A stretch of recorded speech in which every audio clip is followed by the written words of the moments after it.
Assalamu alaikum ji. Guys, how are you? This is your teacher Haris Bhatt, and you are seeing my YouTube channel, Learn Accounting with Sir Haris. So today we are going to solve a question which hasn't yet disclosed. It hasn't yet,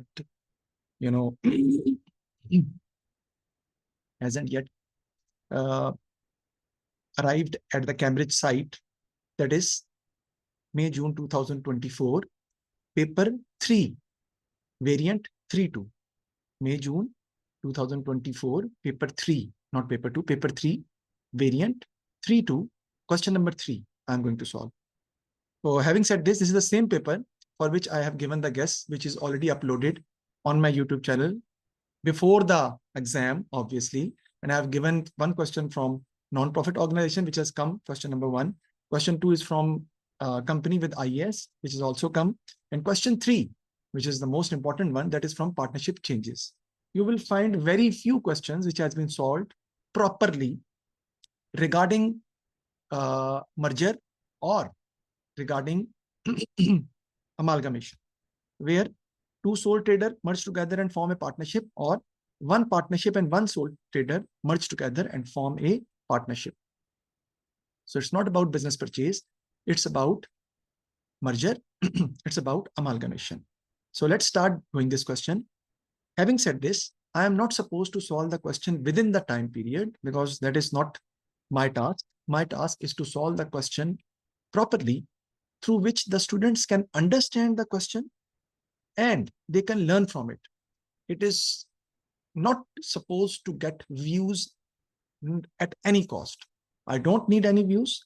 I need those students who wants to solve the question so that they can understand it properly. Because you can have the solution on 13th of August and you can see the solution. I am not going to solve the question by which the marking scheme is going to disclose it. I will go for that approach, which is going to apply in solving all the questions of merger, all the questions of merger and all the questions of amalgamation.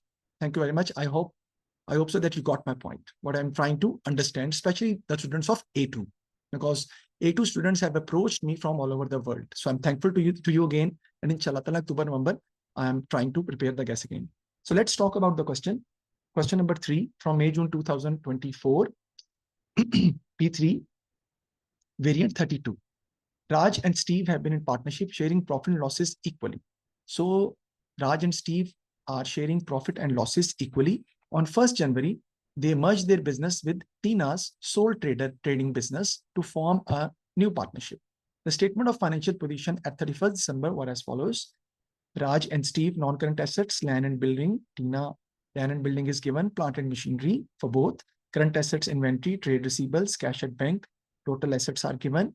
Capital for Tina is 1,86,000.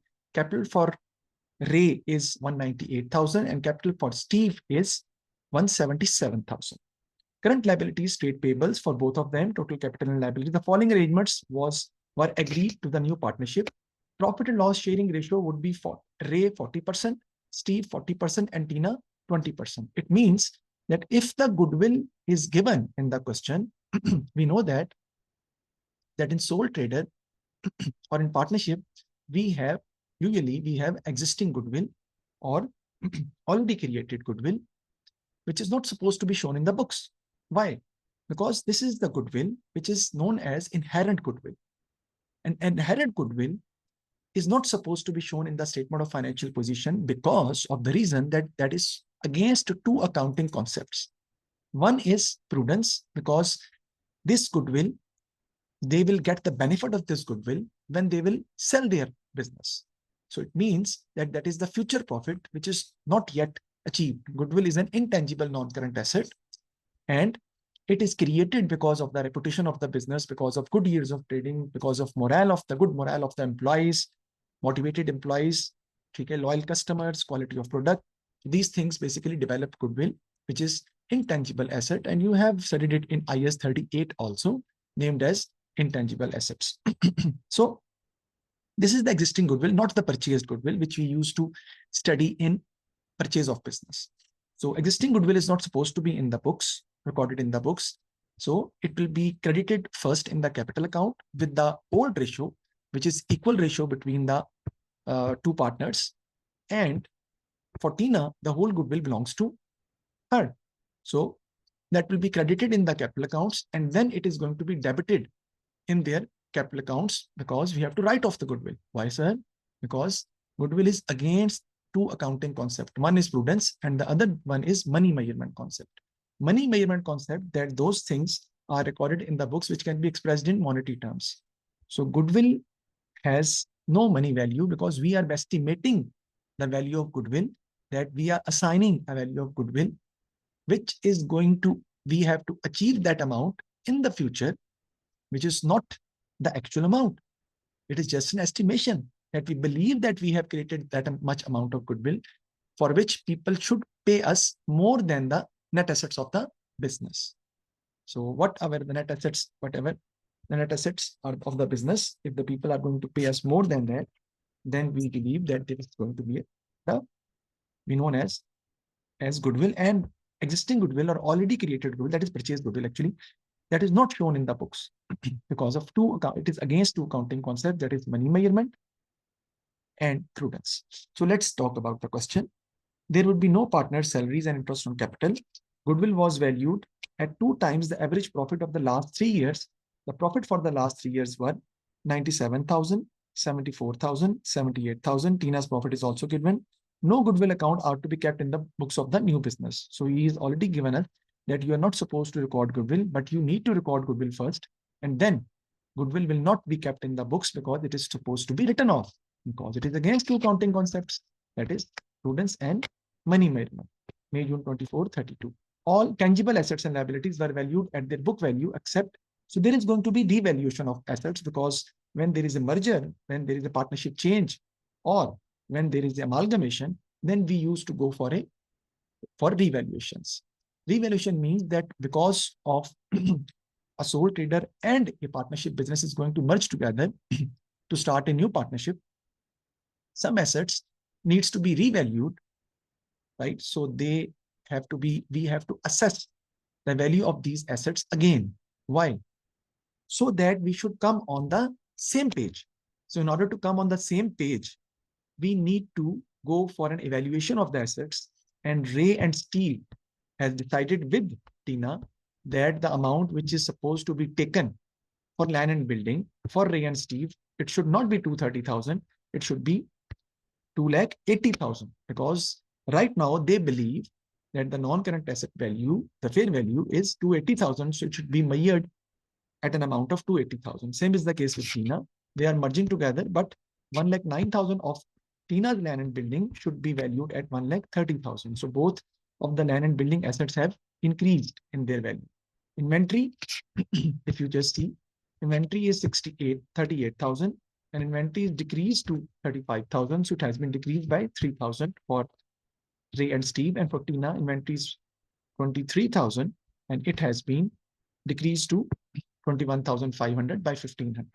Same trade receivables of Steve and Ray is 75,000 and it has been decreased to 68,000 by 7,000. And for Tina, the trade receivable are 45,000 and it has been decreased to 43,000. So let's first, we need to calculate the goodwill, but you must be analyzing, and you must be willing to ask this question, sir, what are the requirements?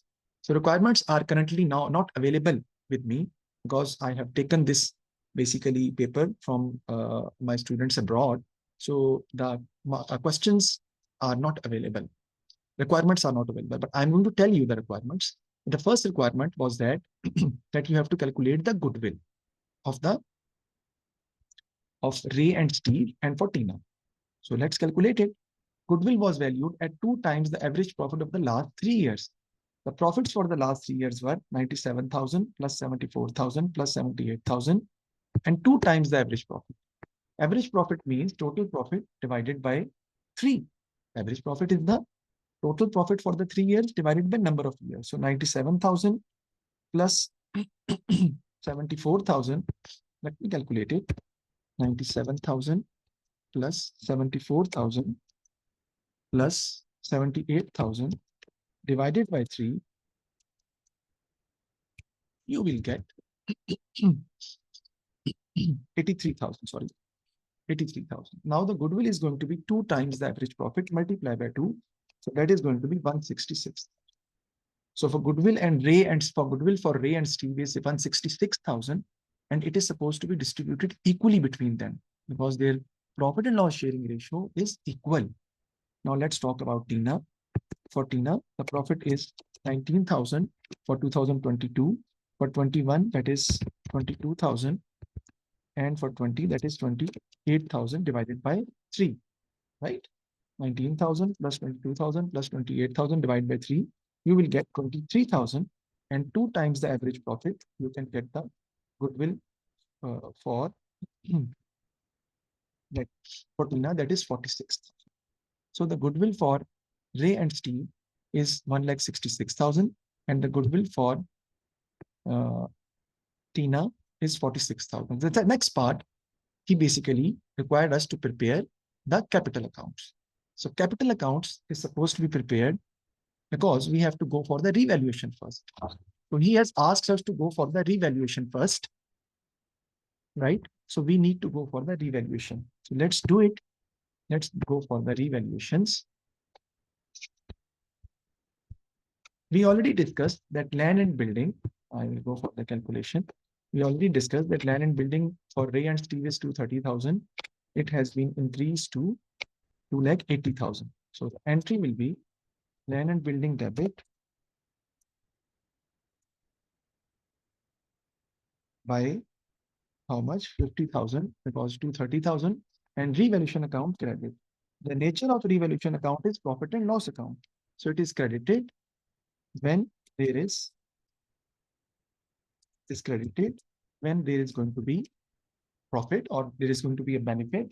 So we are getting the benefit of revaluation because land and building value has increased in asset debit, and revaluation account is going to be credited, right? Second one is inventory. 280 has become 280 from 230. Inventory is how much? 38,000, and now it has been decreased to 35,000. So we'll pass the inventory. That is going to be revaluation debit, and inventory is going to be credit, right?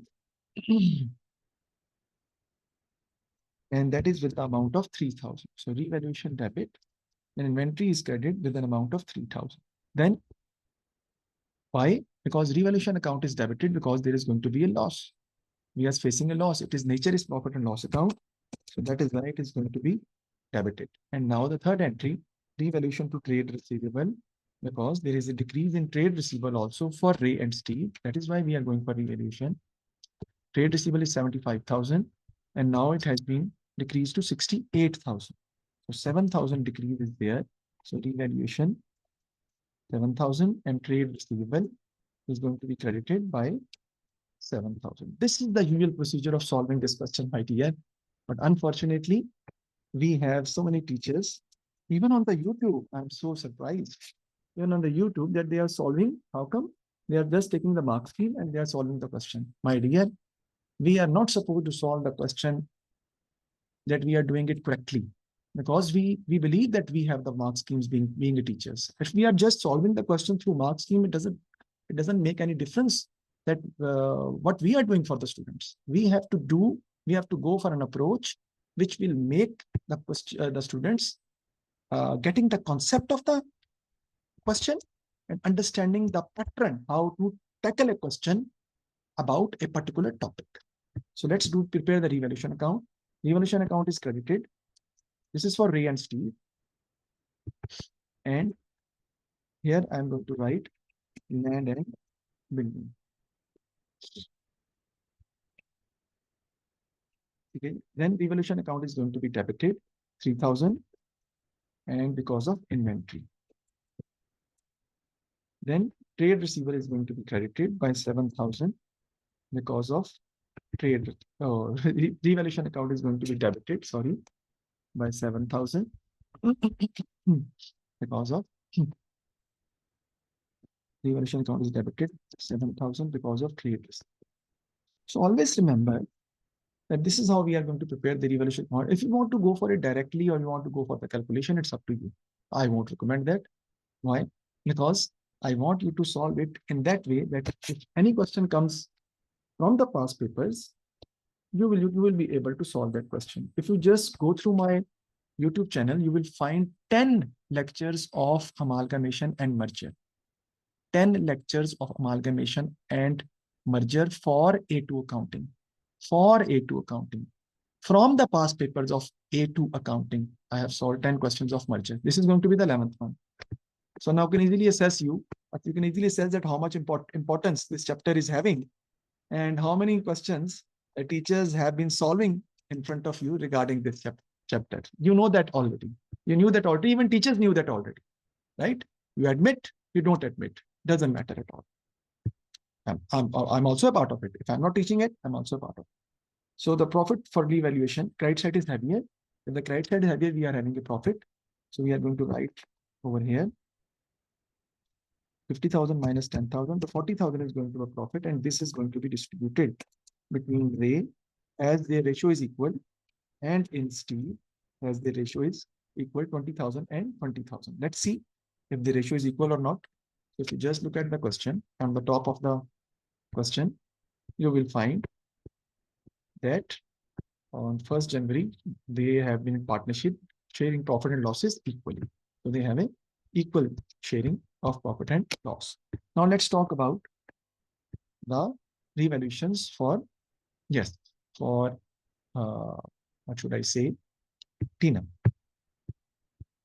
1,09,000 for land and building, and the new land and building is 1,30,000. So an increase in 21,000.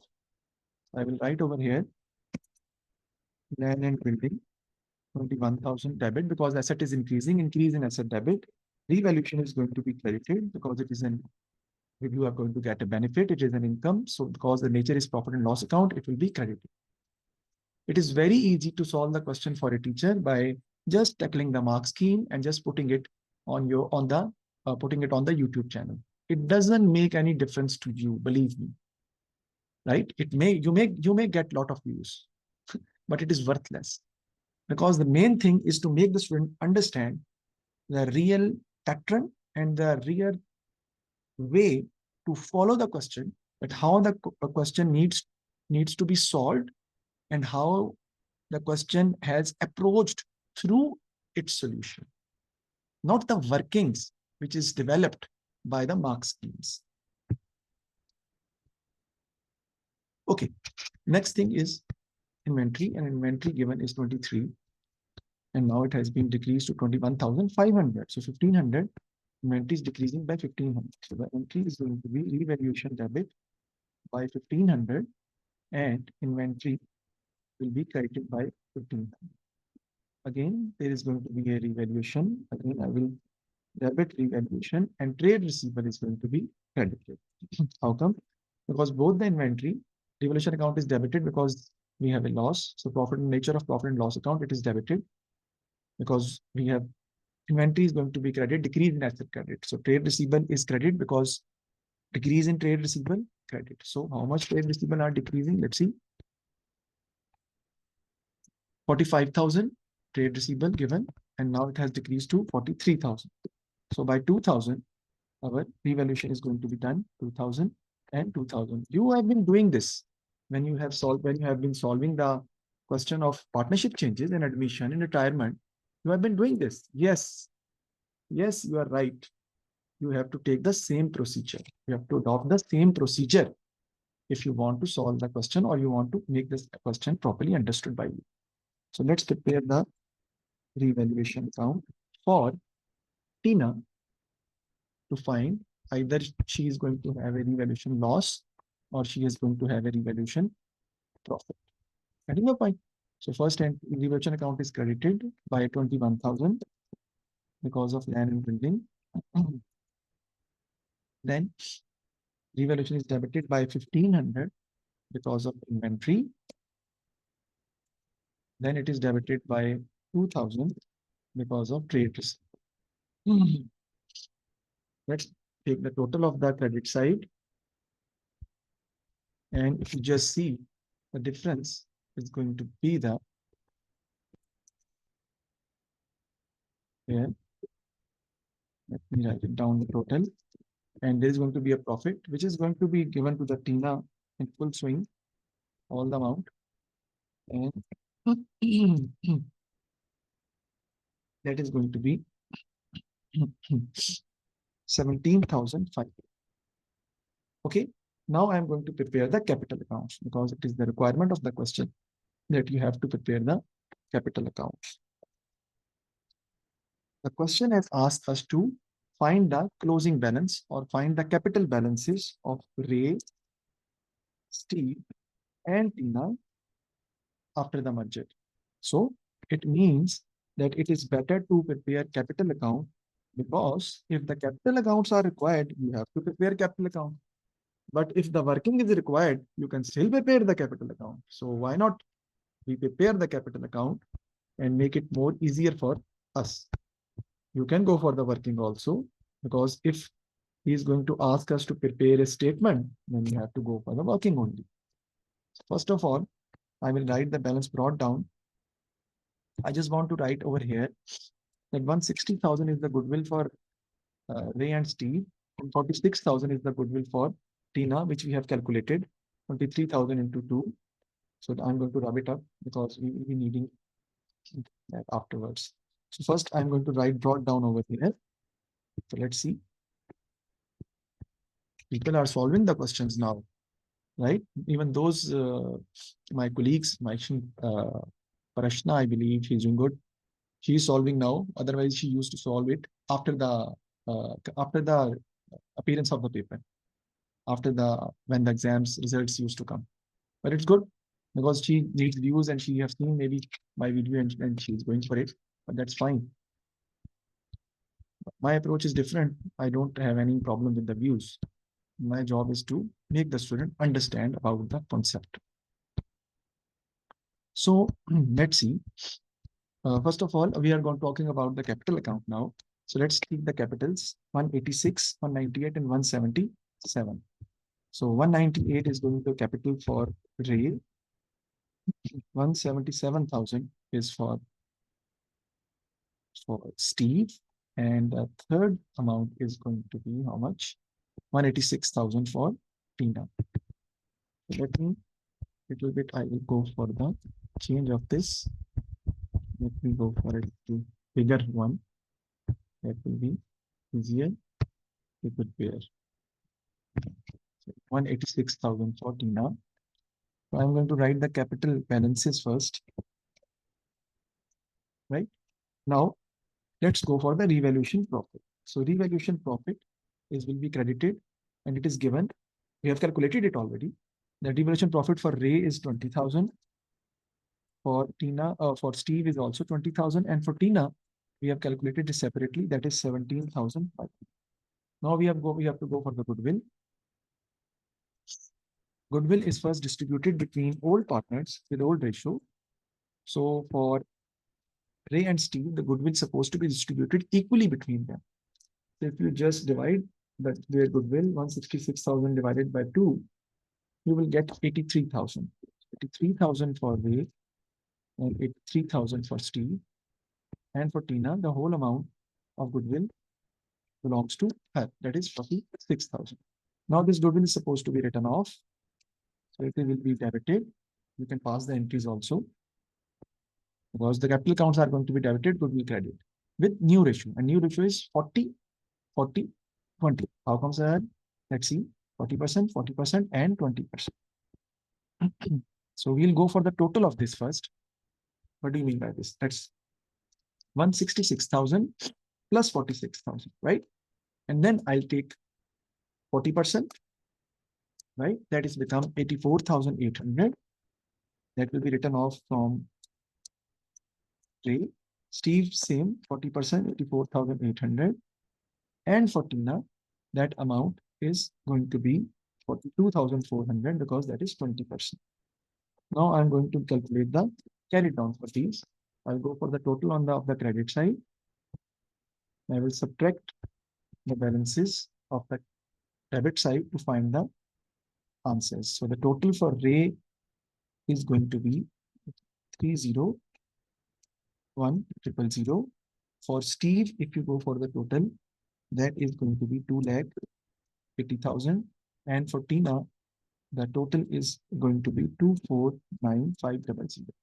So I'll write over here 301,000 and 2,80,000. And for this is 249,500, right? So carried down balances 301,000 minus 84,800. We will get 216,200. Carried down of Ray 195. The new balances of the capital accounts for Tina 195,200 for Ray, Steve, and Tina to be written in the balance sheet. That is 207100. That is a little bit dramatic. Let me write it a little shorter. 195,200, and I'll write over here a little bit. That is going to be 207100. You can write at the same place. No, it should not possible. 207100. Okay, I'll write carry down over here also because I don't have the space. A little bit shorter. Now the question is basically asking us to prepare the balance sheet also. We have to prepare the statement of financial position. He is also asked us to go for the benefits of the merger. That is the theoretical part. I'm telling you that part also. Benefits of the merger is that they will get the economies of scale, right? Risk and responsibilities are shared. More skills and expertise will come in the merger because of them. More capital will be there. Business will be bigger than the previous one, right? Then synergy effect will be there. Synergy effect will be there. Bulk buying discount will be possible in the future, right? So these kind of things, benefits we will be having through because of the merger, right? So non-current assets first we have to write, and non-current assets we have land and building, and there are two non-current assets, plant and machinery. So let's see. For land and building, it's quite easy. For land and building, we have been given the new values of land and building, and we have revalued them already. So it means the value has increased for land and building to 80,000 for Ray and Steve and 130,000 for Tina. So let's do it. You can write here 280,000, 130,000. So that will become 4,10,000. And write over here total amount 4,10,000. That is the new values because the value of land and building has increased because of the revaluation. Now let's talk about the plant and machinery. It has the same value 68 plus 31,000, and we will write here 68,000 plus 31,000. Let me calculate it because I don't have the solution. 31,000, that is 99,000.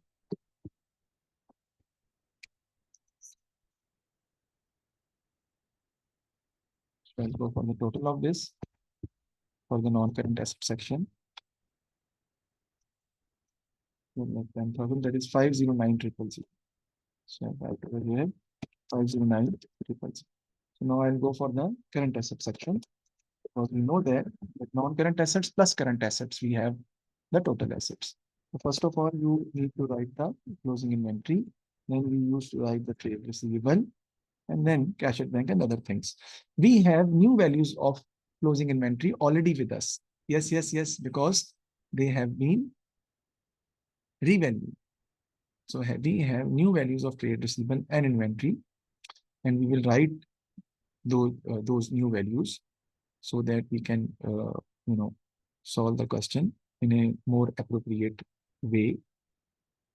So we will go for the inventory value. Let's see how much of them are there.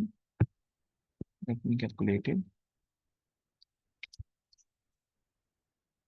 Inventory is going to be 35 plus 21,500. So 35,000 plus 21,500. Let me go for the total. That is 56,500. Then the trade receivables values are given. In the question, it is given The improved value, the revalued amount is 68,000 and 43,000. We will add them up. 68,000 plus 43,000. How much we will get? Let's calculate it. 1,11,000. Right? Now let's see other assets. If there are other assets given in the question, let's see the cash at bank is given. We will add them up. 19 plus 11, that is 30,000. Cash at bank. 19 plus 11, that is going to be 30,000.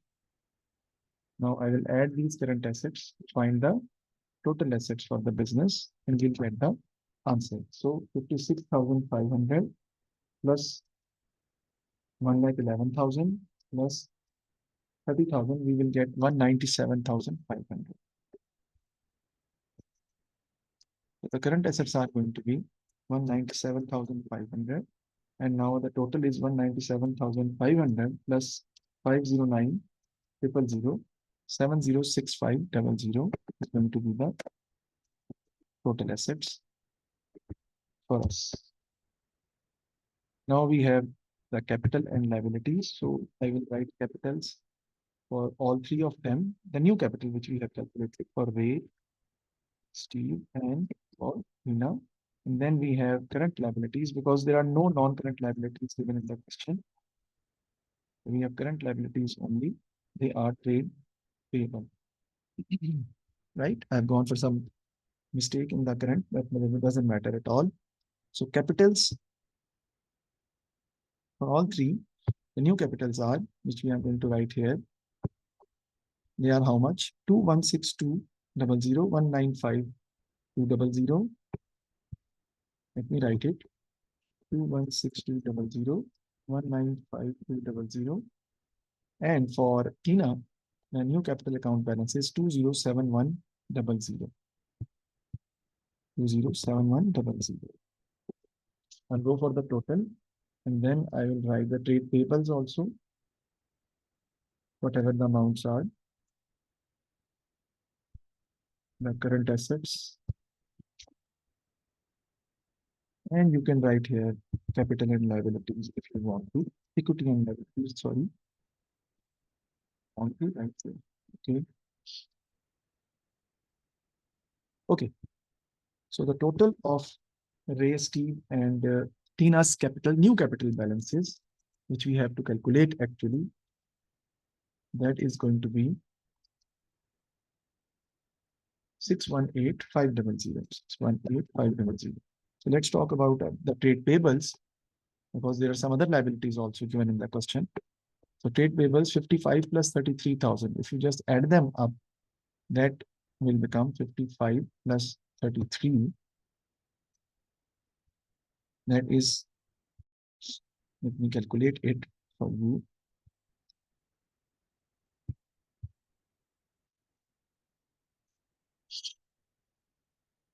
So merger, they have been given that you have to calculate, that is going to be 88,000. The benefits of merger. This was the part one, part A actually, for it from practical point of view. Then they have asked us to find the revaluation account, the capital accounts balances, which we have calculated, and then new prepared balance sheet of the merger, after merger or after amalgamation. So that is equal total capital and liabilities. We have calculated. So this is how we have solved the question. So if you have any question, you can message me. My number is 0333 471 2897. WhatsApp, you can WhatsApp me 0333 471 2897. Inshallah ta'ala, hopefully, I pray for your success, that you will be able to get good marks in your coming exams. See you in the next class. Thank you very much. Feel free to ask any question from me. This is from May, June 2024. We get 32, question 3. Thank you.